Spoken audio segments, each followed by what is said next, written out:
علينا للهدى وإن لنا للآخرة والأولى صدق الله العلي العظيم.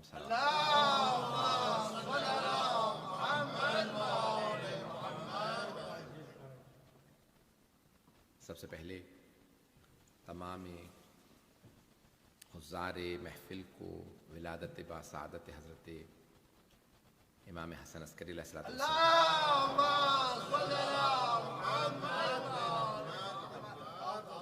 بہت بہت مبارک.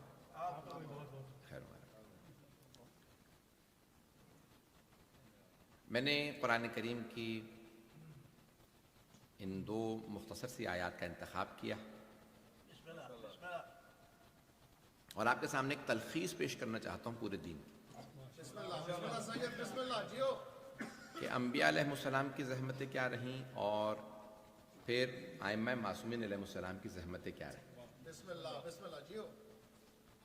اور میں نے یہ جو مختصر سی دو آیات ہیں انا علینا للہدی، اللہ فرماتا ہے بے شک ہدایت ہم پہ لازم.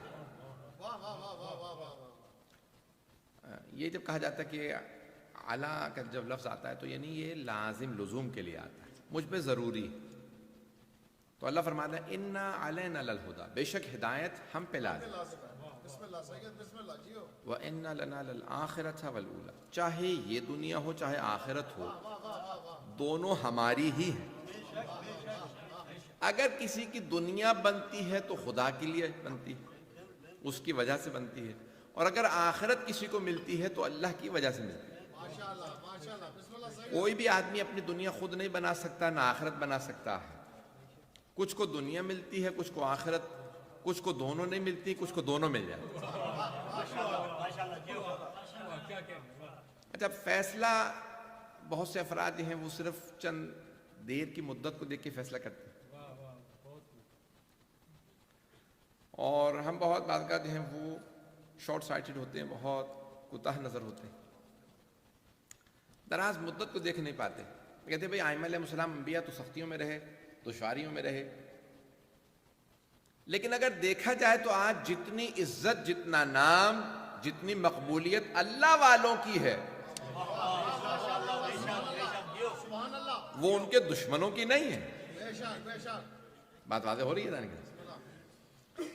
اگر آپ دیکھیں گے تو تمام کے تمام جتنے بھی خدا کے نمائندگان تھے، یعنی دیکھ رہا تھا میں پچھلے دنوں کی ایک جگہ ایک ٹی وی پہ دکھا رہے تھے کہ یورپ کے اندر ایک دورہ کر رہے ہیں کچھ سیاستدان برطانوی، تو کہا بھئی یہ وہ گالیاں بک رہے تھے مختلف سیاستدانوں کو، اس نے یہ ظلم کیا تھا، اس نے یہ ظلم کیا تھا، اس نے یہ ظلم کیا. تو اس نے کہا ہاں یہ سب ختم ہو گئے. تو ایک سیاستدان نے آواز دے کہا ہاں but religion is still going strong. اگر دین کو دیکھو تو پہلے سے بھی زیادہ مضبوط ہے، دین ابھی تک مضبوط چل رہا. عزیزان گرامی، آج بنا کے یہ دکھایا جاتا ہے جیسے جو ایتھیسٹ ہیں یا ملحد ہیں، زندیق ہیں، وہ زیادہ ہو گئے ہیں، جبکہ اگر ابھی بھی گنا جائے تو دین کے ماننے والوں کی اکثریت ہے. دنیا میں عیسائیوں کی آبادی دیکھی جائے تو 31% بتائی جاتی ہے، 24-25% مسلمان ہیں، یعنی 55% سے زیادہ تو صرف عیسائی اور مسلمان. اور اگر آپ دوسرے ادیان کو دیکھیں، چاہے ہندو، جو مرضی آپ ہم کہیں، مشرک، لیکن وہ جب بھی آپ سوال کریں تو کہتے ہیں اوپر والا ایک ہی ہے. ان سے بھی سوال کریں تو وہ یہ کہتے ہیں اوپر والا ایک ہے. ہمارا ان کے ساتھ مسئلہ یہی ہے کہ وہ اس اوپر والے کو جس میں دیکھ لیتے کہتے ہیں بھئی یہی ہمارے لیے خدا ہے.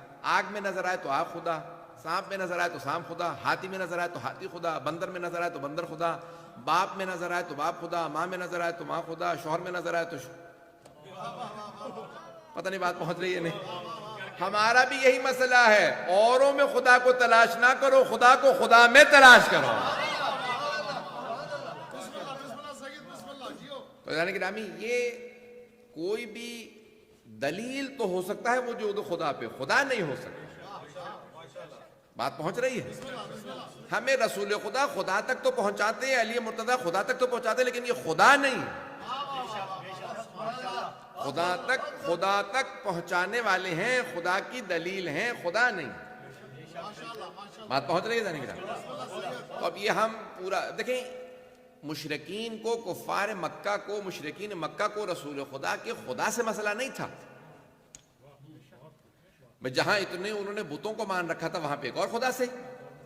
انہیں مسئلہ یہ تھا کہ رسول خدا یہ نہیں کہتے تھے کہ اللہ ربی، کہتے تھے لا الہ الا اللہ، کہ رسول خدا فرماتے تھے کوئی معبود نہیں سوائے اللہ کے، یعنی وہ نگیشن کرتے تھے، نگیٹ کرتے تھے یہ سارے بت جو ہیں وہ خدا نہیں ہیں۔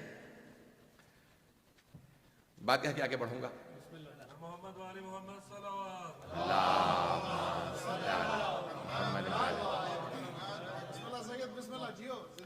عزیزان گرامی، اسی طرح سے بہت سے لوگوں کا مسئلہ رسول خدا کے ساتھ کیا ہے، ہم یہ کہتے ہیں کہ جب رسول خدا کو مانو تو پھر جھوٹے نبوت کے دعووں کو نہ مانو۔ توجہ، اور یہی ہمارا مسئلہ ہے ائمہ اہل بیت علیہ السلام کے ماننے والوں سے، جب انہیں مانتے ہو تو پھر ان کے دشمنوں کو نہ مانو۔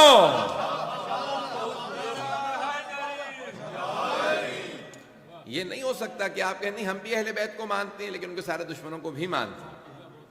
عزیزان گرامی، یہ بہت بڑا ایک ایشو ہے، بات واضح ہو رہی ہے مجھے امید ہے۔ تو عزیزان گرامی، اب اللہ نے ایک نظام بھیجا ہے پوری کائنات کے اندر، دین کا نظام بھیجا کہ کچھ چیزیں دنیا کے قوانین ہم خود بنا سکتے ہیں لیکن دین کا نظام ہم خود نہیں بنا سکتے۔ اس دین کے نظام کو پہنچانے کے لیے وہ کہتا ہے ہدایت دینا ہمارا کام۔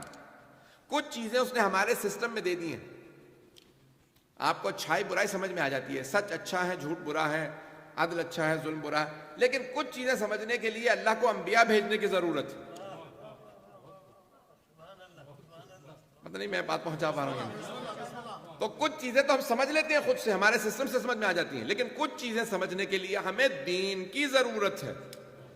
عزیزان گرامی، ان چیزوں کو سمجھنے کے لیے جن کے لیے ہمیں اللہ کے ہادیوں کی ضرورت ہے، اللہ نے ان تمام ایک کے بعد ایک ہادی بھیجے کہ یاد رکھو کچھ چیزیں خود پہنچ جاؤ گے، کچھ میں سمجھا دوں گا۔ توجہ، بہت سے رشتوں کا پاس تمہیں آ جائے گا، بہت سے رشتوں کا پاس میں سکھا دوں گا۔ مجھے نہیں معلوم بات پہنچ رہی ہے نہیں؟ یہ رشتوں کا پاس شریعت سکھاتی ہے، یہ ماں ہے، یہ بہن ہے، یہ بیٹی ہے، یہ زوجہ، سب کا اپنا اپنا مقام ہے، اس سے زیادہ کھل کے نہیں پڑھ سکتا۔ یہ رشتوں کا پاس شریعت بتاتی ہے۔ عزیزان گرامی، یہ شریعت ہے، شریعت محمدی یا کسی بھی اللہ کی بھیجی ہوئی شریعت کے اندر۔ تو اب اللہ نے انبیاء کو بھیجا، ایک کے بعد ایک انبیاء بھیجتا رہا اللہ۔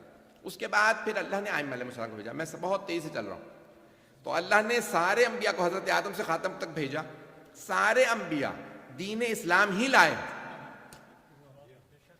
سب کے سب دین اسلام لے کے آئے ہیں۔ جو جو اسلام سے منحرف ہوتا رہا وہ اپنے آپ کو نیا نام دیتا رہا۔ اسلام سے کوئی ہٹا، اس نے کہا میں یہودی ہوں، کوئی اسلام سے دور ہوا، اس نے کہا میں عیسائی ہوں۔ توجہ، تو دین اسلام ہوا سماکم المسلمون، اسلام جناب آدم بھی اسلام لائے، جناب نوح بھی، سب کے سب اسلام لائے۔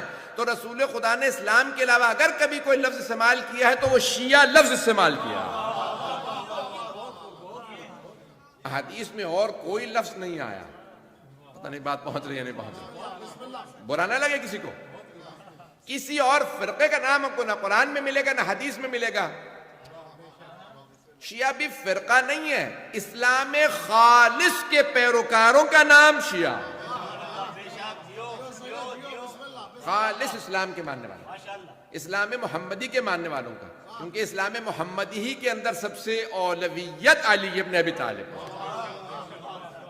محمد وآل محمد برندر صلوات۔ اللہم صلی علی محمد و علی۔ بات پہنچ رہی ہے نہیں گرام؟ تب خالص ترین افراد جو ماننے والے ہوں گے، رسول خدا کی حدیث ہے علی و شیعتہ ہم الفائزون، علی اور ان کے شیعہ ہی کامیاب ہیں۔ عزیزان گرامی، ایک نہیں، یہ ابن عساکر کو دیکھ لیجیے، شیعہ سنی دونوں علماء نے ان مضامین کی حدیث کو لکھا، اور ابھی آپ کو بہت سے اہل سنت کے بزرگ علماء کا مل جائے گا، فرمان مل جائے گا کہ اگر علی کے ماننا ہی شیعہ ہے تو ہم بھی شیعہ۔ اس لیے بہت سے جو ہیں وہ ہمارے بھائی جو ہیں وہ ہمیں شیعہ نہیں لکھتے، وہ کہتے ہیں رافضہ، تو وہ کہتے ہیں نہیں رافضی لکھ لو ان کو، رافضہ جمع ہے رافضی کی، تو شیعہ نہ لکھو، کیونکہ شیعہ تو حدیثوں میں آیا ہے، قرآن میں آیا وَإِنَّ مِن شِيَعَتِهِ لَإِبْرَاهِيمَ، بے شک کہ ان کے شیعوں میں سے ابراہیم ہے۔ اب یہ ان کی، یہ جو ان کہا ہے یہ کس کی طرف اشارہ ہے؟ ان کے شیعوں میں ابراہیم بھی ہیں۔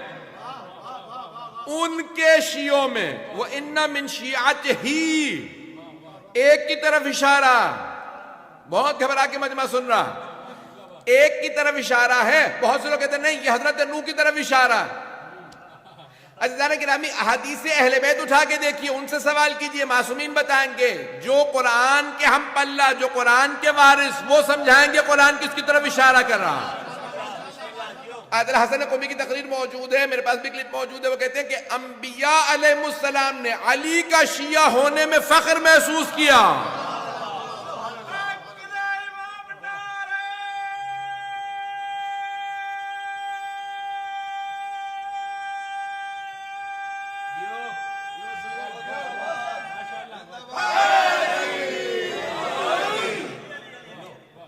توجہ ہے جانے گرام. تو اب یہاں حضرت ابراہیم علیہ السلام یا دیگر انبیاء علیہ السلام جو خود دعائیں مانگ رہے پروردگار ہمیں ان کے شیعوں میں قرار دے. کون ہے جن کے جناب نوح کیا ہے کہیں تذکرہ ملتا ہے کہ ان کے کوئی شیعہ ذکر کیے گئے ہیں؟ ایزان گرامی تو اب یہ حدیث نبوی کے اندر جگہ جگہ آیا علی و شیعتہ ہم الفائزون، بے شک علی اور ان کے شیعہ ہی کامیاب. تو ایزان گرامی اب کون ہے؟ یہاں تک کہ بہت بزرگوں جن کا میں جملہ پیش کر رہا تھا وہ مرجع کہتے ہیں کہ یہ اللہ کا ہم پہ کرم ہے. ساری دنیا جب ہمیں دیکھتی کہتے ہیں یہ علی کے شیعہ. روز قیامت ہم سر اٹھا کے کہہ سکتے ہیں مولا ہم جیسے بھی تھے، گنہگار تھے، جیسے بھی تھے، لیکن دنیا ہمیں کہتی تھی علی کے شیعہ.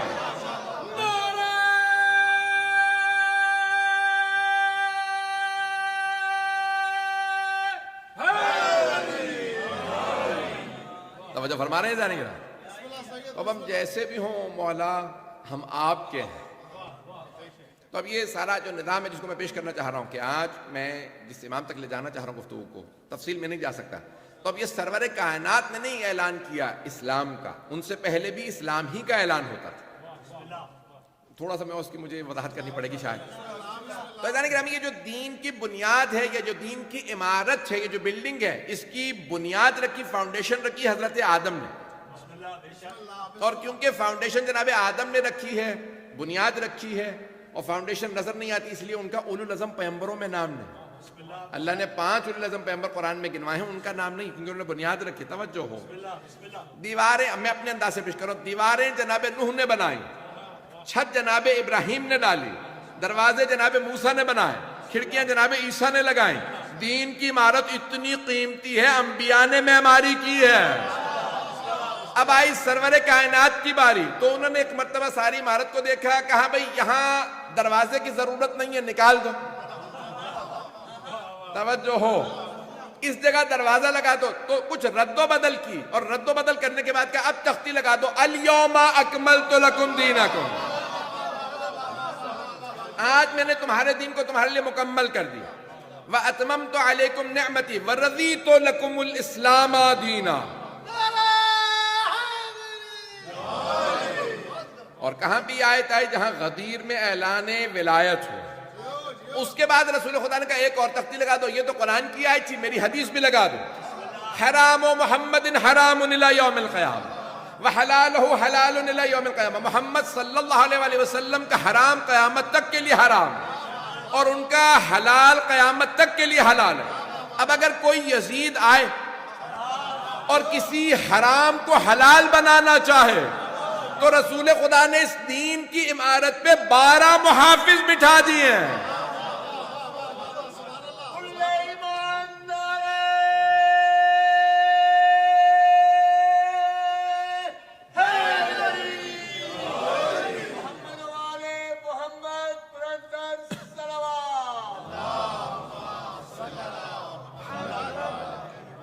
توجہ فرما رہے ہیں نا. تو اب یہ دین کی عمارت بہت مضبوط ہے، اس پہ 12 محافظ علی جیسے. انہوں نے حفاظت کی، کیا کچھ ہوا، لیکن انہوں نے کسی حرام کو حلال میں بدلنے نہیں دیا. عزیزان گرامی ہمارا، میں یہاں پہ اپنے تمام شیعہ سنی بھائی کو، مجھے معلوم ہے کہ یہ لائیو جا رہا ہے اس وقت، سب سے میری ایک دعوت ہے، ہمارا کسی کے اہل سنت ہونے سے کوئی اختلاف نہیں. اہل سنت سے مراد ہے سنت نبوی. ہمارا اعتراض ہے والجماعت سے.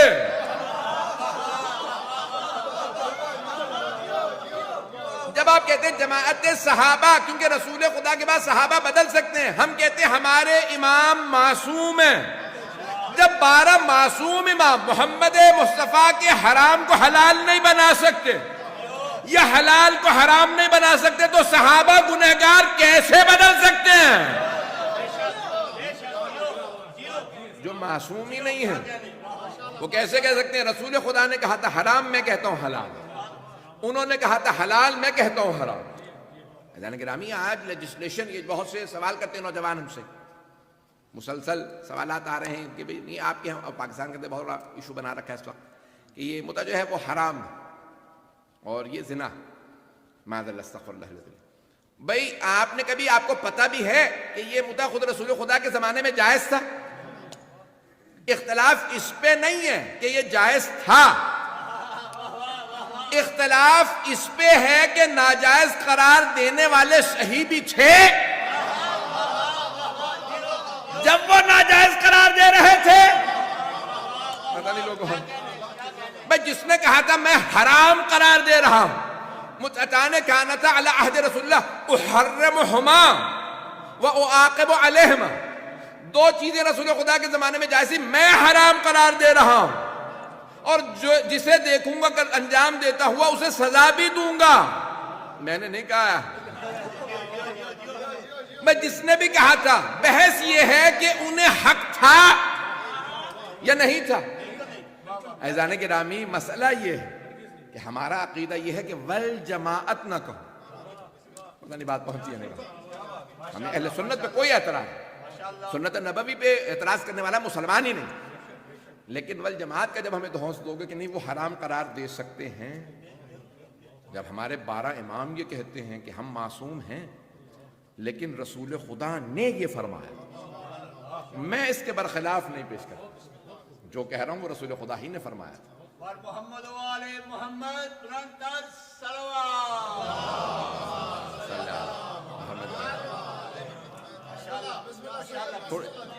تھوڑی سی تلخ اور سخت باتیں کہوں گا. عزیزان گرامی، اب یہ پوری شریعت جو ہے وہ ہماری شریعت محمدی، کسی اور کو حق نہیں ہے کہ اس کے اندر رد و بدل کر اس میں تبدیلی لے آئے. تو عزیزان گرامی، اب رسول خدا نے 12 محافظ بٹھا دی. 12 محافظ، کوئی فاتح خیبر ہے، کوئی حسن مشتبہ ہے، کوئی حسین شہید کربلا ہے، کوئی سجاد ہے، کوئی باقر ہے، کوئی صادق ہے، کوئی کاظم ہے، کوئی رضا ہے، کوئی جواد و تقی ہے، کوئی نقی ہادی ہے، کوئی حسن عسکری ہے، کوئی مہدی منتظر. محمد والے محمد برانتر صلوات.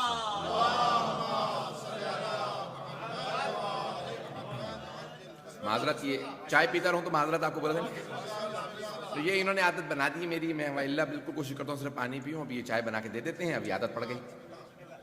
عزیزان گرامی، جو پیش کر رہا ہوں مطالب کہ یہ انبیاء علیہ السلام نے بڑی زحمتیں کر کے دین پہنچائے اور پھر رسول خدا نے ان ساری زحمتوں کے اندر اپنا بھی رنگ ڈالا، اپنی زحمتیں ڈالی اور اس کو 4 چاند لگا دی اور پھر کہہ دیا کہ آج کے بعد سے میرے بعد جو ہیں وہ علی تمہارے امام.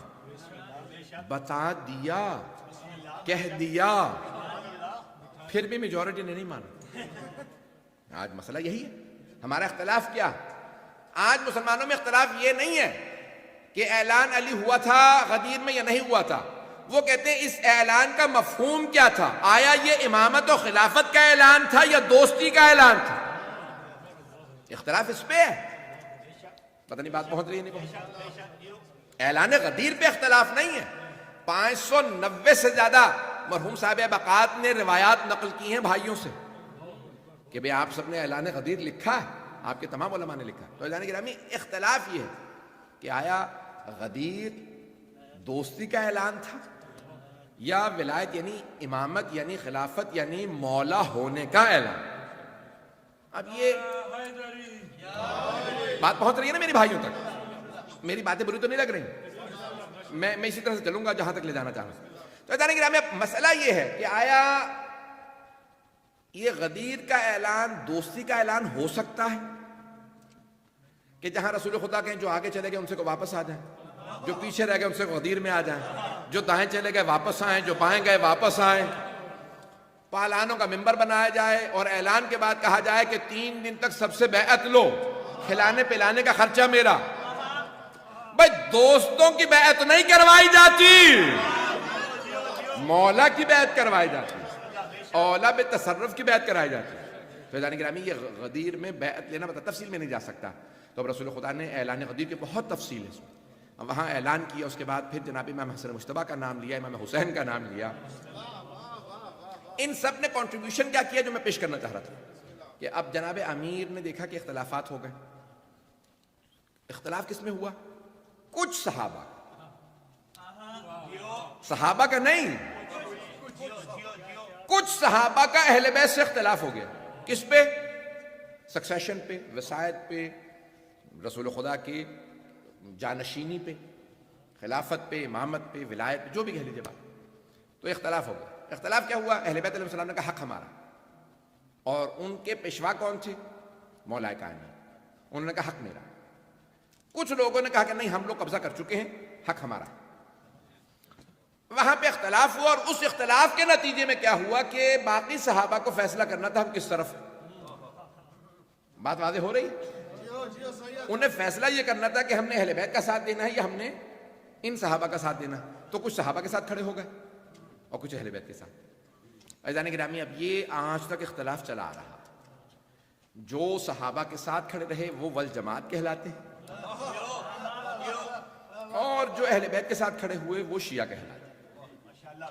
تو ہم نے فیصلہ یہ کیا, ہمارے اجداد نے, ہمارے بڑوں نے, ہم سب نے فیصلہ یہ کیا کہ بھئی ہم لوگ اہل بیت علیہ السلام جانشینی ان کی.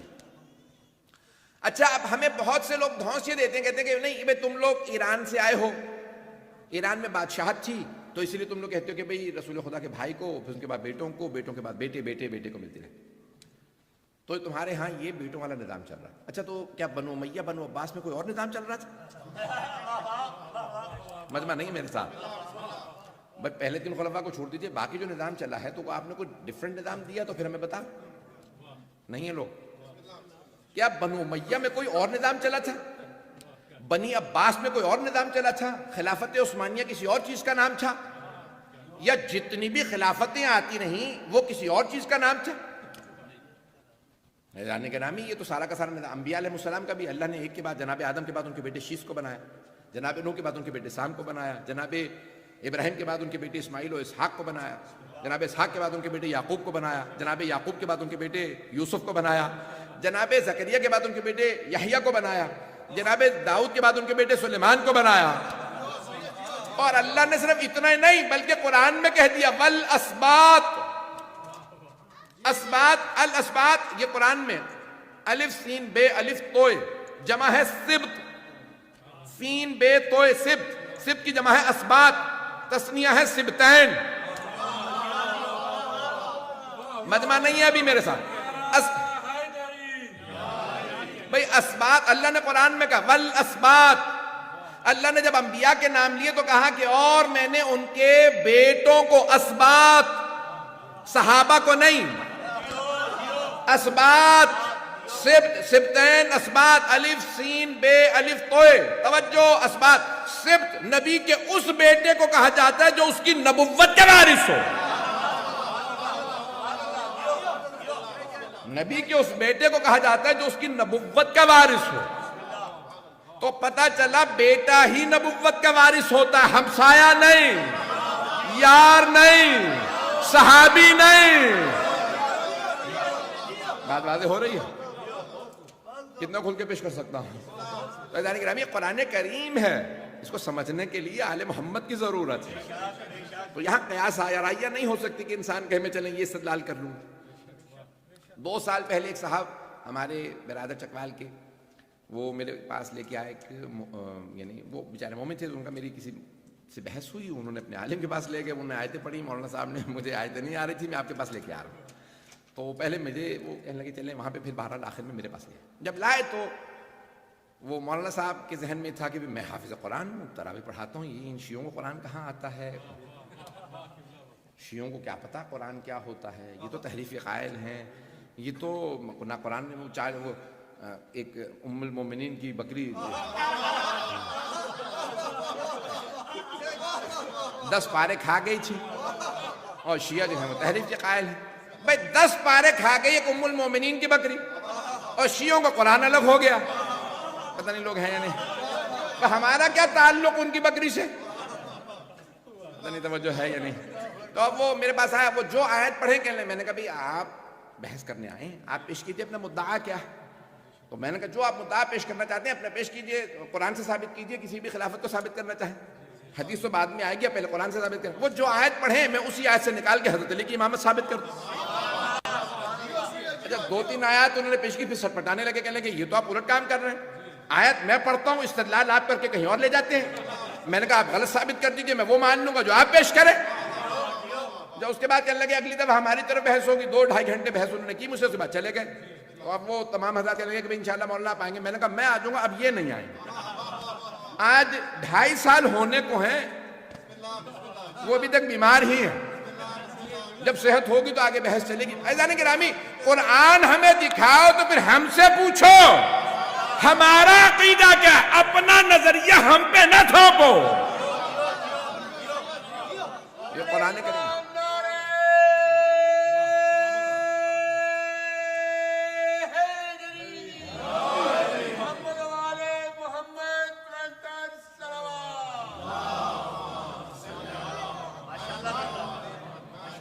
چلیے گا حضرات, یہ گھڑی غلط ہے, میں اپنے حساب سے چلتا رہوں گا. تو عزیزان گرامی میں بہت تیزی سے پیش کر رہا ہوں. تو اب رسول خدا کے تمام کارناموں میں سب سے بڑا کارنامہ یہ کہ آپ نے قرآن پہنچایا اور پھر اس قرآن کا وارث آل محمد کو منوایا.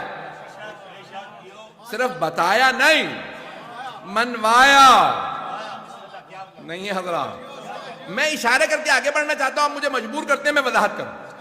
اگر آپ لوگ اشارہ کرنا کہ سمجھ گئی بات پہنچ گئی میں آگے بڑھ جاؤں, تو صرف آپ نے بتایا نہیں, تعارف نہیں کروایا, یہ علی, یہ فاطمہ, یہ حسن, یہ حسین نہیں, منوایا. تم اور ہو, یہ اور ہیں, یہ قرآن سمجھتے ہیں. عزیزان گرامی سب کے سب آل محمد کے در پہ آ کے سوال کرتے تھے, یہ آیت سمجھا دیجئے, یہ آیت سمجھا دیجئے. آل محمد سمجھاتے تھے قرآن. جب منوا دیا گیا کہ بھئی مباہلہ کے اندر جب تمام میدانوں میں سب جگہ پہ سب نے ہاتھ تسلیم کر لی, تو پیغمبر مباہلہ میں اہل بیت کو لیا. قرآن کے وارث یہ ہیں. وارث ایسے ہوتے ہیں کہ جن کے مقابلے میں لاکھوں آ جائیں وہ ڈٹے رہتے ہیں, اور بھاگنے والے اور ہوتے ہیں. تو یہ آل محمد کچھ اور, ان کی عظمت کچھ اور. تو اب جناب سرور کائنات نے قرآن پہنچایا, اہل بیت کا تعارف کروا دیا, منوا دیا. اب جناب امیر نے بڑا سخت ترین دور دیکھا. سب سے سخت دور جو ہے نا وہ مولا کائنات کا. نہنا یعنی اسلام ابھی پہنچا ہے. اب جناب میں آپ کو کیسے سمجھاؤں, نیا نیا اسلام پہنچا ہے, 20-22 سال 23 سال ہوئے, پہنچ گیا, لوگوں نے مان لیا, نیا نیا کلمہ پڑھا ہے, نئی نئی بت پرستی چھوڑی, نئی نئی شراب چھوڑی, سارے گناہ تازہ بھی چھوڑے ہیں. اب مولا کیا سمجھتے ہیں, اگر میں نے تھوڑا بھی زور دیا, ان کو ٹائٹ کیا, سزائیں دیں, تو کیا ہوگا؟ بات پہنچ رہی ہے. کتنی ذمہ داری مولا کی سخت ہو گئی. سختی کروں تو پلٹ جائیں, نہ کروں تو حق غصب ہو رہا ہے. دونوں طرف سے مولا پریشانی میں. اب بات پہنچی ہے جانے کے نام. اب مولا کائنات نے کہا کہ بھئی میں اپنی سختی برداشت کر لوں گا, لیکن اسلام لوگ چھوڑ کے چلے جائیں یہ برداشت نہیں کروں گا. تو اب کہا کہ مولا اس کا فائدہ کیا ہوگا, کہ ان کی نسلیں مسلمان رہ جائیں, یہ جیسے بھی ہوں. میں اگر بعض علماء کے نام لوں نا جو بڑے بڑے صحابہ کی نسل سے, یہ علامہ طالب جوہری صاحب, آپ کو پتہ ہے نا کہ پہلے خلیفہ کی نسل سے, پتہ نہیں لوگ ہیں یا نہیں, پتہ ہے صدیقی تھے, نہیں پتہ نا کسی کو دنیا کے اندر. تو اور ان سے کسی صاحب نے شجرہ منوایا کہ آغا مانتے ہیں آپ, لوگ نہیں مان رہے, کہا نہیں ہوں تو. عزیزان گرامی جناب مولا کائنات دیکھ رہے تھے یہ جیسے بھی ہوں, بلکہ آپ اتنی 1400 سال بعد کی جاتے ہیں. نہیں حضرات میرے ساتھ, 1400 سال بعد فاسٹ فارورڈ نہ کیجئے, پیچھے آئیے, پہلی ہی نسل مولا کے ساتھ تھی. بات پہنچ گئی. حضرت محمد ابن ابی بکر, انہوں نے کہا جناب مولا کائنات سے کہا میں آپ کے ساتھ, اور ایک دن آنے کے بعد کہا کہ مجھے لوگ تانے دیتے, تو اپنے باپ کو نہیں مانتا, علی کو مانتا. مولا میں کیا جواب دوں. کہا آج کے بعد سے اگر مجھے کوئی تانا دینا تو کہہ کہ میں ہوں اس کے سلب سے لیکن علی کا بیٹا. یعنی گرامی بڑی بڑی زحمتیں جناب مولا کائنات نے کتنا صبر کیا, زحمتیں اٹھائیں اور پہنچایا, دین پہنچایا. اور یہاں تک کہ علامہ رشید ترابی آپ کے ذہن میں ہے نا, بہت بڑا نام, ان کی نسل سے تھے, کسی کو پتا تھا؟ یعنی گرامی کراچی کے اندر بڑے بڑے افراد موجود ہیں, بس سارے شجرے لکھے ہوئے. یہ اعزاز ہے. اور وہ خود مرحوم کہتے تھے کہ جناب مولا کائنات نے اسی لیے شاید نے کسی کے اوپر تلوار اٹھائی کہ ہم لوگ نسلوں میں آنے والے ہیں, کہ اتنے عاشق اہل بیت, چاہنے والے, کہ جنہوں نے دفاع کی صرف اور صرف مانا نہیں, اپنی زبان سے, جسم سے, منبر سے, ہر جگہ سے دفاع کیا آل محمد علیہ. جانے گرامی یہ علامہ رشید ترابی یعنی دوسرے خلیفہ کی نسل سے تھے. اتنے بڑی بڑی جید شخصیات اگر آپ دیکھیں تو یہ مولا کہتے تھے تم نہیں سمجھ سکتے میں کتنی بڑی قربانی دی. دیکھیں مولا کا خود جملہ ہے, بے بس ہو تو کچھ نہیں, لیکن کوئی طاقت رکھتے ہوئے بدلہ نہ لے. شیر ہو, شیر خدا ہو, ذوالفقار کا وارث ہو, خاموش رہے. جانے کے لیے بڑا سخت دور گزرا, بڑا سخت دور. پھر اس کے بعد جناب مولا کائنات نے کیا کیا, امام حسن حسین علیہ السلام کو تعارف کروایا, ان کو منوایا. امام حسن مجتبیٰ علیہ السلام کا دور پروپیگنڈے کا دور تھا. مولا کا بھی دور سخت تھا امیر المومنین کا, لیکن کہتے ہیں امام حسن مجتبیٰ کا جو دور تھا نا, وہ دھوکے دہی کا دور تھا, کہ جہاں لوگ پروپیگنڈے کا شکار تھے. اور پروپیگنڈا بھی کس کا؟ جو یزید کا بھی باپ, اس نے پروپیگنڈا کیا مولا کے خلاف. ایسی ایسی سازشیں, ایسے پروپیگنڈے, ہتھ کنڈے, کہ آج تک لوگ ایسے پروپیگنڈے کے شکار ہیں. انہوں نے 1000 شادیاں کی. ایک بہت بڑے شیخ عالم دین تھے, وہ کہیں جلسہ گیا تھا, اس میں موجود تھے, ان کو تقریر کرنی تھی. آخر میں کسی نے تقریر کرتے ہوئے کہہ دیا کہ امام حسن مجتبیٰ نواسہ رسول تھے, یہ تھا, لیکن انہوں نے 1000 شادیاں کی تھی. شیخ عالم دین آئے, انہوں نے کہا جی ایک بات, مفتی صاحب ابھی آپ نے فرمایا 1000 شادیاں کی تھیں, تو بڑے لوگوں کی بیویوں کے نام آتے ہیں, آپ ذرا 1000 بیویوں کے نام بتا دیجیے. انہوں نے کہا مجھے تو نہیں معلوم. اچھا آپ کو 100 بیویوں کے یاد ہیں نام؟ 100 کے بھی نہیں یاد. اچھا 10 کے نام یاد ہوں گے؟ کہیں گے نہیں 10 کے بھی نہیں یاد. تو کہیں گے جب آئے ہی تاریخ میں 6 نام تھے, ایک کا انتقال ہوا, پھر شادی کر لی, پھر انتقال ہوا, تو 6 یا 7 نام آئے ہیں, تو آپ 1000 کیوں بتا رہے ہیں؟ جتنے نام آئے ہیں اتنے ہی بتائیے. یہ پروپیگنڈا تو معاویہ کا تھا, کہ امام حسن مجتبیٰ کے لیے کہا کہ مجھ سے تو علی نے کہا تھا کہ میرے بیٹے حسن سے کسی سے کہنا کہ اپنی بیٹی کی شادی نہ کریں, یہ رات شادی کرتا, دن میں طلاق دیتا. عزیزان گرامی جب علی بن ابی طالب ملے ہی نہیں, پتہ نہیں لوگ ہیں یا نہیں ہیں, یہ اتنا پروپیگنڈا, یہ سارا. تو امام حسن مجتبیٰ کا جو دور تھا وہ بہت پروپیگنڈے, جھوٹے پروپیگنڈے کا دور. چلیں گے حضرات؟ مجھے نہیں معلوم, میں گھبرا رہا ہوں حضرات کو, یہ بہت کھل کے پڑھ رہا ہوں, میرے ساتھ چلتے رہیے گا. عزیزان گرامی اب یہ دور بڑا اختناق کا, بہت ہی نفاق کا دور امام حسن مجتبیٰ کا. اور امام حسن مجتبیٰ علیہ السلام کے بعد جو دور تھا وہ یزید کا. اس یزید نے امام حسین علیہ السلام کے خلاف بہت زیادہ پروپیگنڈا کیا, بیعت مانگی, بیعت طلب کی, اور پھر تاریخ کا سب سے بڑا ظلم کربلا میں تھا. امام حسین علیہ السلام نے کیا کیا کہ اب تک کیونکہ دشمن نقاب چہرے پہ رکھ کے آ رہا تھا,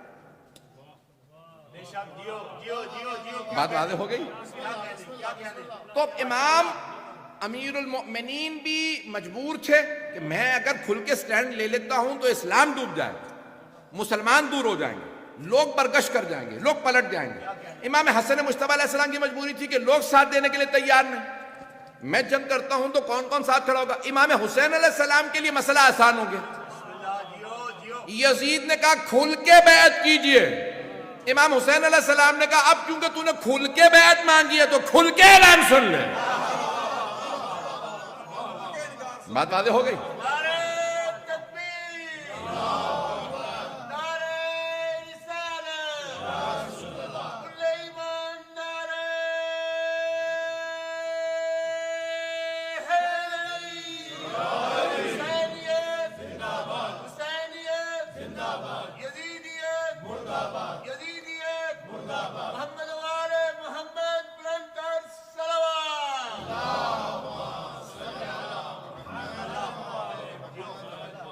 وقت تو تمام ہو گیا. میں مکمل نہیں کر سکا. اگر تھوڑا سا مجھے وقت دیں گے میں مکمل کروں گا. تو اب دیکھیں اب تک لوگ چہروں پہ نقاب رکھے ہوئے تھے, اعلان نہیں کرتے تھے ہم دشمن ہیں, کہتے یہ تھے ہم اپنے ہی ہیں, ہم دین کے ہمدرد ہیں, ہم دین کے وارث ہیں, ہم قرآن کو مانتے ہیں. نمازیں پڑھا رہے تھے, پڑھ نہیں رہے تھے. تو عزیزان گرامی اب یہ کیفیت ایسی تھی. امام حسین علیہ السلام کے دور میں کیا ہوا, بہت آسان ہو گیا معاملہ. آنے والا عقل نہیں رکھتا تھا, سوجھ بوجھ نہیں رکھتا تھا. توجہ, لاعب القمار شارب الخمور, کھلم کھلا شراب پینے والا, جوا کھیلنے والا, توہین کرنے والا. اب امام حسین کے لیے آسان ہو گیا. اس مانگ بیعت, انہوں نے کہا ہم چھپ کے مانگیں گے دارالامارہ میں. امام نے کہا اگر اچھا کام ہے تو یہاں کیوں کر رہے ہو, مسجد نبوی میں بیعت مانگو, میں سب کے سامنے جواب دوں گا. توجہ, میں سب کے سامنے جواب دوں گا, مسجد نبوی میں بیعت کا تقاضا کرو. کہا نہیں حسین آپ کے لیے بھی اچھا رہے گا, ہمارے لیے بھی اچھا ہے, یہیں تنہائی میں بیعت کر لیجئے, سب کو پتہ چلے گا. مولا نے کہا نہیں تم سب کے سامنے تقاضا کرو بیعت کا. اب ایک مرتبہ مسجد نبوی کے اندر مروان و ولید نے کہا حسین کیا فیصلہ کیا؟ کہا سب کے سامنے پوچھ, میں اعلان بتاتا ہوں. کب بیعت کرنی ہے یزید کی, آپ سے بیعت کی گئی ہے, تقاضا کیا گیا. کہا مجھ جیسا اس جیسے کی بیعت نہیں کر سکتا. مثلی لا یبایع مثلا, زمین تو آسمان سے مل سکتی ہے, مجھ جیسا اس جیسے کی بیعت نہیں کر سکتا. عزیزان گرامی اب مولا جانتے تھے کہ یہ بیعت کا دھبا لگانے کی بار بار کوشش کی جائے گی, نہیں پہنچا پا رہا. بیعت کا دھبا بار بار لگانے کی کوشش کی جائے گی. اس نے کر لی بیعت, اس نے کر لی, اس نے کر لی. عزیزان گرامی مولا نے بس ایک جملے میں سارے دھبے دھو دیے. مثل, یہ نہیں کہا حسین یزید کی بیعت نہیں کر سکتا, آپ نے فرمایا مجھ جیسا اس جیسے کی بیعت نہیں کر سکتا. جو مجھ جیسا ہو. کون فرما رہا ہے؟ مولا سید الشہداء. تو آپ نے فرما دیا مجھ جیسا, یعنی معصوم, یعنی امام, یعنی علی, یعنی محمد, یعنی حسین, پتہ نہیں لوگ ہیں یا نہیں, یعنی حسن, یعنی رضا. بھئی انہی پہ تو کہا لوگوں نے کوشش کی نا. عزیزان گرامی تو جہاں جہاں لوگ آپ کو دکھائیں نا بیعت کا دھبا لگانے کی کوشش کریں, امام حسین علیہ السلام کا فرمان موجود, مجھ جیسا اس جیسے کی بیعت نہیں کر سکتا. اب کیا کیا سید الشہداء نے علل اعلان. اب کیا ہوا, وہی یزید اس نے کہا گھیر کے مار دو. اسے اندازہ نہیں تھا کہ ہم گھیر کے مار رہے ہیں, لیکن جس ایک مرد کو ہم نے رہنے دیا, اچھا خطبوں پہ پابندی لگا دو, تقریروں پہ پابندی, نمازوں پہ پابندی, آپ عید نہیں پڑھا سکتے, جمعہ نہیں پڑھا سکتے, خطبہ نہیں دے سکتے, تقریر نہیں کر سکتے. میں نے کہا ٹھیک ہے سب کچھ کر سکتے ہو, دعا سے تو نہیں روک سکتے. امام سجاد علیہ السلام کا دعاؤں سے تو نہیں روک سکتے. امام نے بیٹھ کے دعائیں میں پروردگارہ محمد و آل محمد پہ درود بھیج, ان کی عظمت کے صدقے میں عطا فرما, وہ جو تیرے سب سے مقرب ہیں. اب مانگ دعا رہے ہیں, اسی دعا میں ساری تبلیغ. امام نے تعارف کروایا آل محمد علیہ السلام کا, اپنی دعاؤں کے ذریعے سارا دین پہنچایا. اس کا مجموعہ بنا صحیفہ سجادیہ. اب وہ سب پریشان کہ ہم نے ان پہ پابندیاں لگائی تھیں, انہوں نے دعاؤں کے ذریعے ساری تبلیغ کر دی.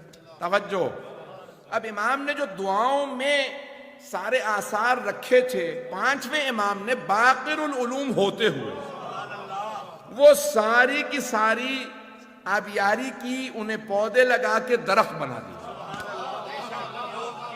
پتہ نہیں بات پہنچ رہی ہے نہیں پہنچ رہی. پانچویں امام نے ساری دعاؤں کو پنپنے دیا, انہیں پلنے دیا, اور جب وہ پہنچی تو درخت بن گئے. اب عزیزان گرامی وہ پانچویں امام علیہ السلام نے ہر جگہ بات پہنچا دی, ہر جگہ مدینے سے بات ہر جگہ پھیلنے لگی.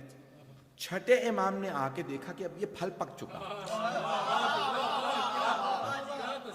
اس کے بیج کو یہاں سے کاٹ کے اور جگہوں پہ پہنچانے کی ضرورت ہے. آپ نے ایک یونیورسٹی کی بنیاد رکھی, 4000 علماء کو دعوت دی, آؤ آ کے پڑھو, فرقے کی بھی قید نہیں. امام نے نہیں کہا کہ تو آئندہ فقہ حنفی کی بنیاد رکھے گا, چلا جا. نہیں حضرات, جانتے تھے کون, نہیں کہا اٹھ جا, جانتے تھے یہ امام مالک ہے, 7 سال پڑھتے رہے. امام نے کبھی نہیں کہا اٹھ جا. ہاں ٹوکا, دنیا کی محبت دل سے نکال, ہماری محبت کو دل میں سمو.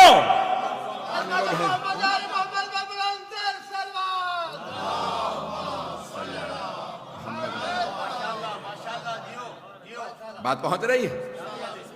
امام ابو حنیفہ کو ایک مرتبہ کنفرنٹ کیا, کہا کہ اگر آج کے بعد سے تم نے فتویٰ دیا تو ہلکت و اہلک, خود بھی ہلاک ہو جاؤ گے, جو مانے گا اسے ہلاک کر دو. ہلاک ہونا تو سمجھتے ہیں نا, بات پہنچ رہی ہے. تو امام نے کہا کہ ہلاک نہ ہو جاؤ. تو ایک مرتبہ سمجھایا, عزیزان گرامی امام علیہ السلام نے پڑھایا, یونان سے کوئی آیا تو اس کو پڑھایا, کوئی کہیں سے آیا امام نے سکھایا, اسے پڑھایا, 4000 شاگرد تیار کیے. اب جب چھٹے امام علیہ السلام نے اس درخت کو پروان چڑھا دیا, پھل کو کاٹا, ہر جگہ پھیلا دیا, اب سارے دشمن خائف ہوئے, کہا ان کو روکو. تو انہوں نے 7ویں امام کو قید کر دیا. قید خانے میں بھی امام نے تبلیغ جاری رکھی. توجہ ہو, اب دیکھیں کوئی بھی قید خانے میں ہو نا تو پریشان ہو جاتا ہے, ڈپریس ہو جاتا ہے, اور وہ وہاں جا کے بددعائیں کرنے لگتا ہے, رونے لگتا ہے.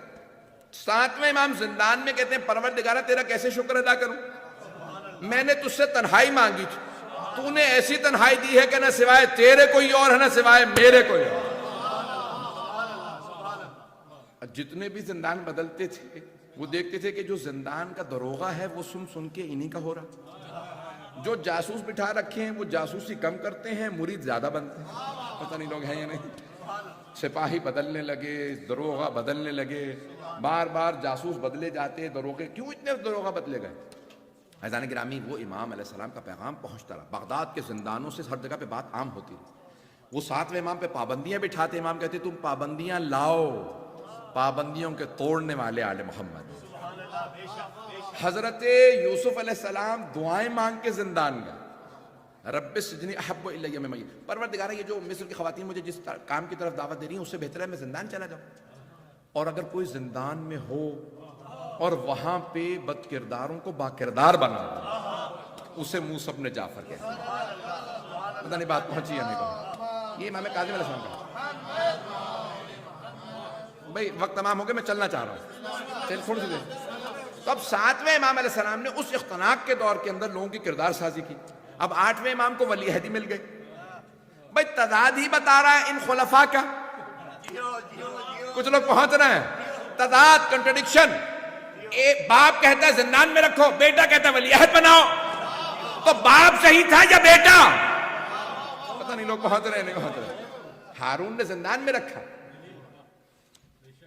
ایسا ہی ہے یا نہیں, اور مامون نے کہا کہ ولی عہد بنا لوں. انہیں سمجھ ہی نہیں آ رہا تھا, کنفیوژن میں ایک آدمی پاگل ہو جاتا, کیا کروں کہ ان سے مجھے تائید مل جائے. جب کسی نے پوچھا نا کہ بابا یہ کون ہے قیدی, ایک شہزادے نے پوچھا باپ سے, یہ قیدی کون ہے, آپ اس کا اتنا احترام کرتے ہیں, زنجیریں بھی ہیں, پاؤں میں بیڑیاں ہیں اور آپ احترام کرتے ہیں. کہا بیٹا یہ جو ہم نے خلافت پہ قبضہ کر رکھا ہے نا یہ ان کی ہے. تو کہا بابا جان لوٹا دیجئے. کہا بیٹا یہ اگر تو بھی راستے میں آئے گا تجھے ہی مار دوں گا. یہ حکومت چیز ایسی ہے, یہ باپ بیٹے میں تمیز نہیں کرتے. ہوا مغلوں نے بیٹے نے باپ کو مار دیا, ایسے ہوئے یا نہیں ہوئے. تو کہا بیٹا میں یہ تو کیا, میں تو بھی راستے میں آئے گا تو تجھے ختم کر دوں گا. مجھے حکومت کی جو ہوس ہے وہ پوری نہیں ہوگی. عزیزان گرامی یہ حکومت کی ہوس جو ہے وہ عجیب و غریب ہے.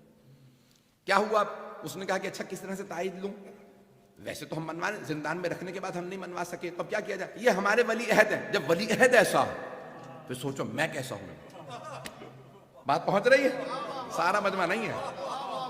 تو انہوں نے تائید لینے کے لیے, اپنی انڈورسمنٹ لینے کے لیے ولی عہد بنا دیا. وہ کہاں رہیں گے آپ, نہیں آپ وہاں نہیں رہ سکتے, آپ ہمارے محل میں رہیں گے. سارا دن جاسوسوں کو بٹھایا, ان کی جاسوسی کرو. ایک آدمی سے پوچھا بھئی کیا کرتے ہیں, سارا دن قرآن پڑھتے رہتے ہیں. اچھا قرآن کیسا پڑھتے ہیں, کہ لگتا قرآن آیا ہی ان کے لیے. اچھا رات کا جاسوس وہ لگتا, کبھی رات میں کیا کرتے ہیں, کہ تہجد پڑھتے رہتے ہیں. کہ نماز پڑھتے ہیں تو کیسی پڑھتے ہیں, کہ لگتا ہے نماز آئی ہی ان کے لیے. پتہ نہیں لوگ ہیں یا نہیں. عزیزان گرامی سارا ایران جہاں جہاں امام رضا کی باتیں پہنچ رہی تھی شیعہ ہوتا چلا جا رہا. یہ امام رضا کے کردار نے ایران کو شیعہ. اب یہ امام رضا علیہ السلام کا کردار تھا, مامون خود پریشان. تو یہاں تک کہ 2 سال 2.5 سال اس نے جو گزارے, تو بڑے بڑے مفکرین کہتے ہیں کہ کوئی بھی خلیفہ آپ کو پتا ہے حکمران زیادہ تر سیاستدان جو حکمران ہوتے ہیں نا, بادشاہ خصوصاً, وہ پڑھے لکھے زیادہ پیدل ہی ہوتی ہے، عقل و شعور علم وغیرہ سے اگر ایڈوائزر نہ چلائیں، قابل لوگ ان کو نہ چلائیں تو خود بیچارے نہیں چل پاتے. تو اس نے، وہ کہتے ہیں کہ سب سے قابل جو تھا وہ مامون تھا. کیوں؟ اس نے امام رضا کے مناظرے سن سن کے اتنا سیکھ لیا کہ تمام علماء سے کہتا تھا تیاری کرو میں اکیلا مناظرہ کروں گا. تو کہتے تھے بھی آپ تو ہمارے ہی مسلک کے ہیں تو آپ ہم سے مناظرہ کیوں کریں گے؟ کہا نہیں میں کچھ دیر کے لیے پریٹینڈ شیعہ بن جاؤں گا. پریٹینڈ شیعہ میں کچھ دیر کے لیے شیعہ بن جاؤں گا. تو سب علماء کو ہرا دیتا تھا. کہا میں صرف پریٹینڈ شیعہ ہوں تو میں نے ہرا دیا، میں بنا ہوا شیعہ ہوں، ظاہری شیعہ ہوں. جب میرا ہی مقابلہ نہیں کر سکتے تو اصلی شیعہ کا حق مقابلہ کرو گے؟ پتہ نہیں بات پہنچ رہی ہے نہیں. اتنا قابل ہو گیا تھا صرف امام رضا علیہ السلام کی گفتگو سن سن. نہیں بات پہنچ رہی. اب 8ویں امام، میں نے پورا نچوڑ پیش کرنا چاہ رہا کہ ہمارے بچوں کو تاریخ ہو. تو اب 8ویں امام علیہ السلام کے بعد دور آیا 10ویں یعنی 9ویں امام علیہ السلام کا، امام محمد علیہ السلام کا. اب کیا کیا مامون نے؟ فوراً کہا انہیں داماد بنا لو. وہاں ولی عہدی دی، یہاں دامادی دی. توجہ، یہ پرانا ہتھ کنڈا ہے، بڑی ہستیوں کو داماد بناؤ. دامادی سے بڑا شرف مل جاتا، پتہ نہیں لوگ بتا. تو اب اس نے کیا کیا کہ داماد بنا لیا جائے. سارے بنی عباس جمع ہوئے. کبھی ایک 9 سال کا بچہ، وہ بھی یتیم. تو تم اپنی شہزادی کی شادی اپنی بیٹی کی اس سے کر رہے؟ کہ تمہیں نہیں پتا یہ بچہ نہیں ہے، میں نے اس کا کئی مرتبہ امتحان لیا ہے، یہ بہت پہنچا ہوا. تو اپنے بڑے سے بڑے علماء لیا اور اس کا امتحان لے. تو انہوں نے کہا بھائی اس وقت مفتی اعظم کون ہے؟ ان کا یحییٰ ابن اقسم. 73 برس کا تھا، اس کو لیا 70 برس سے اوپر. امام میں محمد عقیل سے پوچھا اس نے کہ آپ کہاں بیٹھیں گے؟ میں نے تخت لگوایا. کہا تخت پہ نہیں بیٹھتا، ممبر لگا، میرے لیے ممبر لگا دیا جائے. ممبر لگایا گیا، وہ اپنے تخت پہ بیٹھ گیا، امام علیہ السلام اپنے ممبر پہ. 9 برس کے بھی امام کی داڑھی نہیں آئی، بہت نوجوان بالکل. تو امامہ بقبہ پہن رکھا. اتنے میں یحییٰ ابن اقسم آیا. اس نے دیکھا بچہ بیٹھا ہے ممبر پہ. اس نے آ کے پہلا سوال کیا میرا مناظرہ کس سے؟ انہوں نے کہا یہ جو ممبر پہ ہے. کہا اس بچے سے؟ بچوں سے میں سب سے بڑا قابل عالم، بچے سے کیا میں مناظرہ کروں گا؟ کہا تم جو سوال کرنا چاہو کر لو. بادشاہ کا نظریہ یہ ہے کہ اس سے قابل کوئی نہیں. اس نے سوچا کہ 56 ابواب فقہ ہے، طہارت سے لے کے دیات تک. طہارت ہے، صلاۃ ہے، حج ہے، خمس ہے، زکوٰۃ ہے، جہاد ہے. اس کے بعد پھر بہت سے ابواب ہے، تجارت ہے، متاجر ہے، اجارہ ہے، وقف ہے، نکاح ہے، طلاق ہے، دیات ہے، قصاص ہے، شہادت ہے. تو اس نے کہا 56 ابواب ہیں. سوچا کہ سب سے مشکل باب، اس نے کہا حج. حج بڑا مشکل. حج میں سب سے مشکل اس نے کہا کفارات. جب انسان احرام باندھ لے تو 25 چیزیں حرام ہو جاتی ہیں. ان کے کرنے پہ کفارے الگ الگ ہیں. کہیں صرف استغفار ہے، کہیں بکری ہے، کہیں گائے ہے، کہیں اونٹ ہے، کہیں 2 بکریاں، کہیں 3 بکریاں ہیں. تو یہ یاد نہیں ہوتے، دیکھنے ہی پڑتے. احادیث میں دیکھنے کے بعد یاد ہوتے ہیں. تو اس نے کہا کہ اچھا کفارات مشکل، ایک تو حج مشکل، اوپر سے کفارات اور مشکل. تو اس نے کہا برخوردار. امام نہیں کہا اس نے، علی بن محمد نہیں کہا، محمد بن علی نہیں کہا، سوری امام علیہ السلام. اس نے کہا برخوردار یہ بتائیے اگر محرم کہتے ہیں احرام جس نے باندھ رکھا، محرم شکار کر لے، کیونکہ حج کی حالت احرام میں شکار حرام ہے، شکار حرام. تو اگر محرم شکار کر لے تو کفارہ کیا؟ سارا دربار کہنے کا اوہ اتنا مشکل سوال کر لیا، ہمیں نہیں آتا. اس بچوں کو کیا پتا ہوگا؟ اس کو آسان سوال کرنا چاہیے تھا اگر بچے سے مناظرہ تھا بھی. امام نے کہا تمہارا سوال ناقص ہے. اب مامون بھی دیکھنے لگا کہ بھی سوال تو مجھے بھی سمجھ میں نہیں آیا. تو کہا سوال ناقص کیسے؟ یحییٰ ابن اقسم نے سوال کیا. کہا تمہارا سوال ناقص ہے، سوال مکمل کرو میں جواب دیتا ہوں. کہا سوال ناقص کیسے؟ سوال پورا ہے. امام نے کہا نہیں سوال ناقص ہے، تم سوال مکمل کرو میں جواب دیتا ہوں. مجمع دیکھنے لگا، علماء موجود تھے، تمام مفتیان دین موجود. یہ مفتی اعظم کا مناظرہ کسی سے. کہا میرا سوال ناقص کیسے؟ امام نے کہا سوال ناقص ایسے ہے کہ تم نے یہ نہیں بتایا کہ احرام عمرے کا تھا یا حج کا. احرام باندھنے والا بالغ تھا یا نابالغ؟ توجہ، احرام باندھنے والا مسئلہ جانتا تھا یا نہیں جانتا؟ عالم تھا یا جاہل؟ مرد تھا یا عورت؟ بالغ تھا یا نابالغ؟ شکار حرم میں کیا تھا یا حرم سے باہر؟ پہلی بار شکار کیا تھا یا پہلے بھی کر چکا تھا؟ شکار کے بعد شرمندہ تھا یا کوئی پشیمانی نہیں؟ جانور کا شکار کیا تھا یا پرندے کا؟ جانور بڑا تھا یا چھوٹا, رات میں شکار کیا تھا یا دن میں. امام نے 13 سوال نکالے, بتا سوال کیا. کچھ دیر سوچتا رہا کہ مجھے خود نہیں پتا, مجھے نہیں معلوم میرا سوال کیا. امام نے کہا تو سوال مکمل کر, میں جواب دیتا ہوں. کہا ایک مرتبہ مامون نے کہا آپ خود بتائیے ان سب چیزوں میں کیا کفارے الگ الگ ہیں. امام نے کہا ہاں, ہر جگہ کفارہ الگ. توجہ, غلام کا کفارہ الگ ہے, آقا کا کفارہ الگ, بچے کا کفارہ الگ ہے, جوان کا بالغ کا الگ. امام نے ایک مرتبہ مامون نے کہا فرزند رسول مجھے بعد میں بتائیے کہ مجھے بھی نہیں پتا. پتہ نہیں لوگ ہیں یا نہیں, پتہ نہیں کیسے کیسے لوگ خلیفہ بن گئے تھے کہ مسئلے تک نہیں جانتے تھے. حج کے کفارات نے کہا کہ مجھے بعد میں بتائیے گا, مجھے خود نہیں پتا یہ کفارات اتنے زیادہ. اذان گرامی یہ 9ویں امام علیہ السلام کا. اب یہاں تک علامہ محمد باقر مجلسی نے بہار میں لکھا ہے 16,000 لوگ سوال کرنے آئے پورے عراق سے. کہاں؟ بغداد. ایک بچہ ہے ہر سوال کا جواب دے دیتا. کبھی یہ بچہ کون ہے؟ ارے یہ وارث ممبر سلونی ہے. احمد محمد آل محمد بلندر سرور.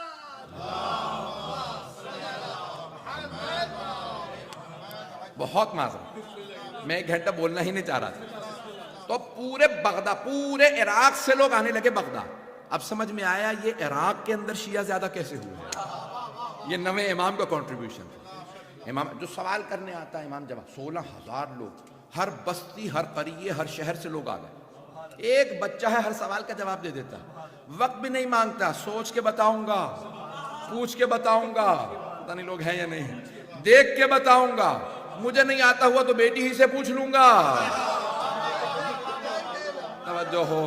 تو اب امام جو سوال آتا, جس زبان میں سوال آتا اسی وقت جواب دیتے, اسی زبان میں جواب دیتے, اسی کتاب سے جواب دیتے. پورے عراق کے اندر امام احمد علیہ السلام کے علم کا ایک دھاک بیٹھا. اب دور آیا امام علی نقی علیہ السلام. تو امام علی نقی, امام حسن عسکری کو انہوں نے فوراً کیا کیا, موو کر دیا. بنی عباس نے کہاں سے؟ بغداد سے موو کیا سامرہ. انہوں نے ایک شہر بنایا تھا خود, جیسے اسلام آباد خود ایک شہر آباد کیا, تو اس لیے بہت زیادہ خوبصورت ہے. تو انہوں نے بھی سب جگہ دیکھی, ان کا یہ دجلہ یہاں سے گزر رہا ہے دریا کے پاس. پرانے زمانے میں پانی کا مسئلہ زیادہ تھا, پائپنگ کا سلسلہ نہیں تھا. تو انہوں نے کہا یہاں بناتے ہیں, خوبصورت ہے, موسم اچھا ہے, تو اس کا نام رکھیں گے سرہ مرعا. جس نے دیکھا اسے سرور ہوا. سرہ مرعا نام رکھا, وہیں سے ہو گیا سامرہ, سامرہ سے سامرہ رہ گیا. بات پہنچ رہی. اب وہ لے گئے امام علی نقی علیہ السلام کو, امام حسن عسکری کے ساتھ وہیں پہ رکھا کہ ان کو نظارت میں رکھو, ان کو جاسوسی میں رکھو. کیوں؟ کیونکہ پیغمبر فرما گئے میرے 12 وصی ہوں, صرف حسن و حسین 2 بھائی ہوں گے, باقی سب بیٹوں میں بیٹا. توجہ ہو, دوبارہ بھائیوں میں امامت جمع نہیں ہوگی. حسن و حسین کے بعد امامت کبھی بھائیوں میں جمع نہیں ہوگی. بھئی یہ 10ویں ہیں, انہی کے پوتے نے سارے ظالموں کے تخت الٹنے. تو ہر ظالم کو خود پتا ہوتا ہے, کوئی اسے کہتا رہے بڑے اچھے آدمی ہیں, وہ اپنے گریبان کو خود جھانک کے بتا سکتا ہے میں ظالم ہوں. انہوں نے سب نے اندازہ لگا لیا کہ ہم سب کے تخت الٹ دیے جائیں گے. تو اب کیا کیا انہوں نے؟ جاسوسیاں. 10ویں امام 11ویں امام السلام دونوں کو وہیں پہ رکھا, وہیں پہ ان کے دونوں کے روضے. اس لیے دونوں کہا جاتا ہے عسکریین. 5 منٹ مجھے دیں گے, میں اسی پہ مکمل جانے کے نام عسکری ہیں. اور 10ویں امام السلام کا عسکری یعنی فوج والا, اور ویسے بھی بیرکس سے, وہاں فوجی بیرکس سے, اس لیے کہا جاتا تھا. وہ تمام بیرکس کی وجہ سے ان کو جو فوجی چھاونی تھی کہ بھئی یہ سارے معسکر اور فوجی, فوج والے, تو وہیں پہ امام کا نام. اب اللہ نے نام حسن عسکری رکھا تھا. تو ایک مرتبہ متوکل عباسی ظالم بادشاہ تھا, امام علی نقی علیہ السلام کو لے جانے لگا. فوج سے کہا سب اس پہاڑ پہ چڑھ جاؤ, ابھی بھی جائیں گے نا تو وہاں پہ ایک انہوں نے خود بنا رکھا کہ اس پہ سب پوری فوج ہاتھوں میں اسلحہ لے, اور زمین پہ نیزے مارو, تلواریں چلاؤ, اور گرز مار مار کے آوازیں بلند کرو, ان پہ روب بیٹھ جائے, اتنی فوج ہے. تو امام علی نقی, یہ ہمارا محل ہے, یہ میرا باغ وحش ہے, زو بنا رکھا تھا, اس میں اتنے شیر ہیں میں لے کے آیا افریقہ سے, یہ ہے وہ ہے. امام پہ روب بٹھانے لگا. امام بھی مسکرا رہے ہیں, ٹھیک ہے. اتنے میں کہنے لگا یہ ساری میری فوج ہے, اشارہ کیا. سب فوج نے ایک مرتبہ گرز اٹھائے, کہا بادشاہ سلامت, حکم دیجئے کسے مارنا. اس نے ایک مرتبہ امام علیہ السلام کو دیکھا, کہا دیکھ رہے میری فوج کتنی.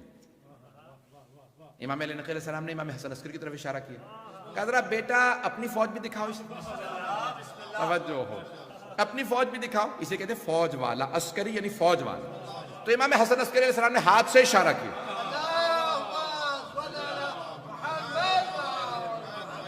بس ہاتھ کا اشارہ کرنا تھا، زمین سے لے کے آسمان تک سارے بادل چھٹنے لگے.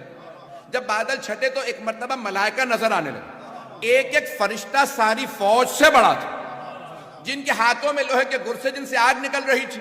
ایک مرتبہ سب کہنے لگے فرزند رسول حکم دیجئے کسے مارنا، اگر کہیں تو متوکل کو اٹھا کے لے جائیں جہنم میں پھینک دیں. ایک مرتبہ متوکل بے ہوش ہو کے زمین پہ گر گیا، اور جیسے اس کے چہرے پہ فوجیوں نے پانی ڈالا ہوش میں آیا تو اس نے کہا کہ آئندہ کبھی فوج نہ بلائیے گا، میرے تو وڈیرے بھی کہہ گئے اگر آپ نہ ہوتے تو ہم ہلاک ہو جاتے.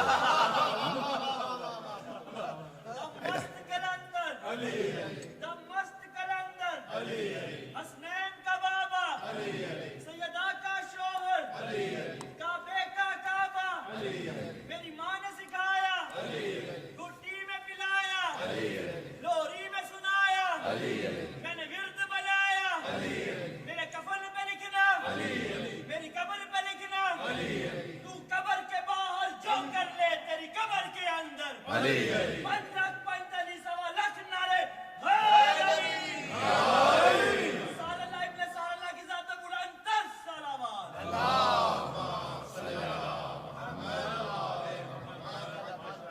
بات واضح ہوئی ہے ذہن گرا. تو اب یہ امام حسن علیہ السلام کا دور، جہاں بچپنے میں ایسی فوج. تو ایک مرتبہ نام سب کے سب کہنے لگے ارے وہ عسکری، وہ فوج والا.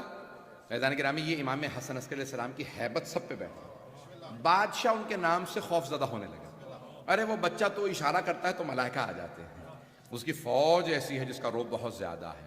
فیضان گرامی یہاں تک کہ جو 11ویں امام کا دور تھا، آپ نے اس دور میں جس قدر ہو سکا نمائندگان اپوائنٹ کی اور سب کو بتاتے رہے جب آؤ تو اپنے 12ویں سے خمس کا حساب کرو. خمس کہاں پہ خرچ کیا جائے گا؟ علی بن مہزیار احواز سے آتے، ساؤتھ آف ایران سے آتے سامرہ میں. تو مولا نے پورا ایک نیٹ ورک بنایا، پورے کے پورے عالم اسلام میں جال بچھایا وکلا کا، سفارا کا، اور سب سے کہا بس ایک کام کرنا، ہر شیعہ کو بتا دینا ہم نے 12ویں کو دیکھ لیا، اور ان کو تعارف کرواتے رہے. لیکن ابھی اعلان نہ کرنا کیونکہ سارے دشمن انتظار میں ہیں 12واں آئے اور ہم قتل کر دیں. تو ان کی حفاظت بھی میرے ذمہ ہے، توجہ ہو. بات واضح ہوئی ہے ذہن گرامی. اب 11ویں امام کی 2 ذمہ داریاں تھیں، 12ویں امام کی حفاظت اور ان کا تعارف. وہ تعارف بھی کروا رہے تھے، ان کی حفاظت بھی کر رہے تھے. اب بات واضح ہوئی. تو 11ویں امام علیہ السلام نے بڑے پیارے انداز سے ان کا تعارف بھی کروایا اور ان کی حفاظت بھی کی. اور پھر جب قرآن کے خلاف مسئلہ بنا تو اس مسئلے کو بھی حل کیا جو آپ کے ذہنوں میں واقعہ ہے. عزیزان گرامی، 11ویں امام علیہ السلام نے ایک اور بہت بڑا کارنامہ انجام دیا، اسی پہ تمام کروں کہ جہاں چھاونیاں تھیں، جہاں پہ سب کے سب مختلف مسالک کے اندر جا رہے تھے، مختلف فرقے بنائے جا رہے تھے، امام علیہ السلام نے وہیں پہ بنیاد رکھی. کہا یہ میرے بابا کا حرم، وہاں روضہ بنایا، ساتھ ہی میں اپنی قبر تیار کی. کہا یہاں مجھے دفنا دینا. جہاں پہ لوگ درگاہوں پہ جا رہے تھے امام نے بتایا حرم بدعت نہیں، امام نے خود اپنے بابا کا حرم بنایا، وہیں پہ آ کے عبادت کرتے. عزیزان گرامی، اس کا مطلب ہے امام سکھا کے جا رہے ہیں، ان مقدس مقامات پہ عبادتوں کا ثواب زیادہ ہے. بات واضح ہوئی ہے عزیزان گرامی. آپ اپنے بابا کی قبر کے بالکل ساتھ اپنی آپ نے بنا رکھی تھی قبر مطہر، وہیں پہ تیار، وہیں پہ اپنی عبادات کرتے، اعمال انجام دلاتے. اور عزیزان گرامی، جب 12ویں امام السلام کی آمد ہوئی تو آپ نے ان کا تعارف بھی کروایا اور اپنی پھپھی کو اور دیگر رشتہ داروں کو ملوایا، اور پھر سب کو بتا دیا کہ یاد رکھو کہ کائنات کا نظام ان کے ذریعے چلتا رہے اور آج تک نظام باقی ہے. یہ ائمہ علیہ السلام کا کنٹریبیوشن تھا. اگر میں چاہوں تو اب یہ 1.5 گھنٹہ 11ویں امام پہ بولوں. میں آپ کی زحمتوں کو تمام کر رہا ہوں. آئیں ذرا ہاتھوں کو بلند کیجیے گا. پروردگارہ، آج کے اس میلاد کے صدقے میں، اس جشن کے صدقے میں جتنے بھی شرکت کنندگان ہیں، خاص طور سے جو ہمارے جو آج کے جشن کے بانی ہیں مسلم قاضی صاحب، پروردگار سب کی توفیقات میں اضافہ فرما. جتنے لوگوں نے پڑھا، جتنے نے سنا، جتنے لوگوں نے اس میں جس طرح سے بھی حصہ لیا، ان سب کی توفیقات میں اضافہ فرما. ہم سب کی عاقبت بخیر فرما. ہم سب کو زندگی میں بار بار امام حسن عسکری علیہ السلام کی زیارت نصیب فرما. آخرت میں ان کی شفاعت نصیب فرما. پروردگارہ ہمیں جنت البقیع دوبارہ تعمیر ہوتا دیکھنا نصیب فرما. دشمنان اہل بیت کو نیست و نابود فرما. داعش و طالبان کو آل سعود کو غارت فرما. اس وقت عراق میں، شام میں، بحرین میں، یمن میں، افغانستان میں، کشمیر میں، برما میں، فلسطین میں، نہ جانے کہاں کہاں حالات خراب ہے، سب کی حفاظت فرما. پروردگارہ جو ہاتھ بلند ہے کسی کو رد نہ فرما. پروردگارہ بہت سے لوگ مریض ہیں، سب کو شفا کاملہ عاجلہ عنایت فرما. کرونا وائرس کا خاتمہ فرما، پروردگارہ جہاں جہاں مومنین بسیں سب کی حفاظت فرما، اور پروردگارہ سے مبارکہ کو ترقی عنایت فرما۔ ربنا تقبل منا انك انت السميع العليم بحق محمد وآله الطيبين الطاهرين المأسومين